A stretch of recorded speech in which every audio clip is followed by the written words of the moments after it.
Commentaire sur la prière de 2 anges qui chaque jour effectuent une proclamation dans chaque marché, disant « Ô Dieu, accorde à chaque prodigue quelque faveur en retour.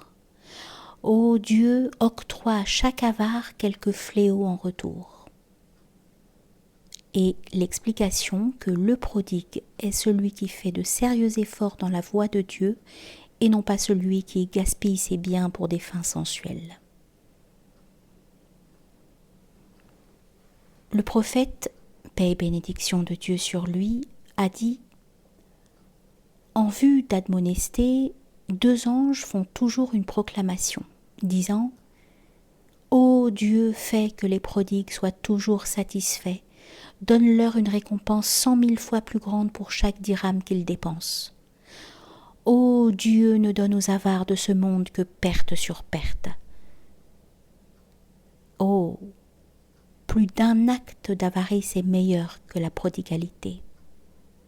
N'accorde pas ce qui appartient à Dieu, sauf sur l'ordre de Dieu, afin de pouvoir obtenir en retour un trésor infini et ne pas être compté parmi les infidèles, qui offraient des chameaux en sacrifice afin que leurs épées l'emportent sur Mustapha.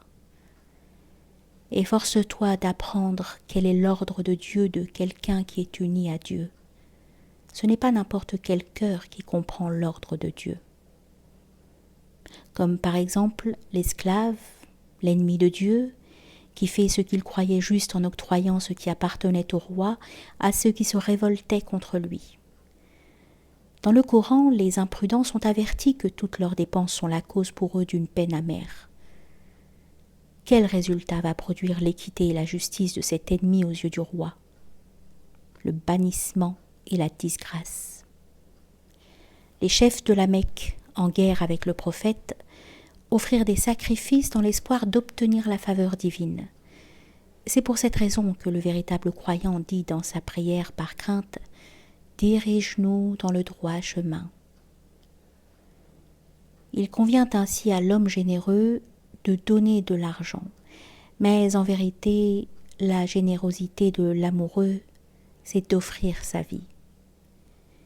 Si tu donnes du pain pour l'amour de Dieu, tu recevras du pain.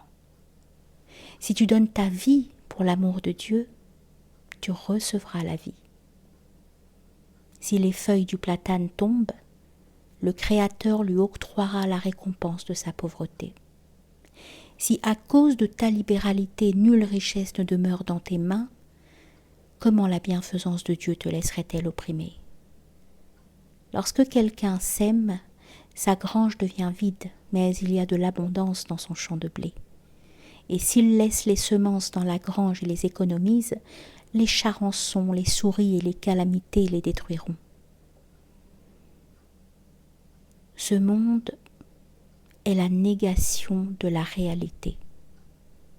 Recherche la réalité dans l'attestation de Dieu. Ton corps est dénué de réalité.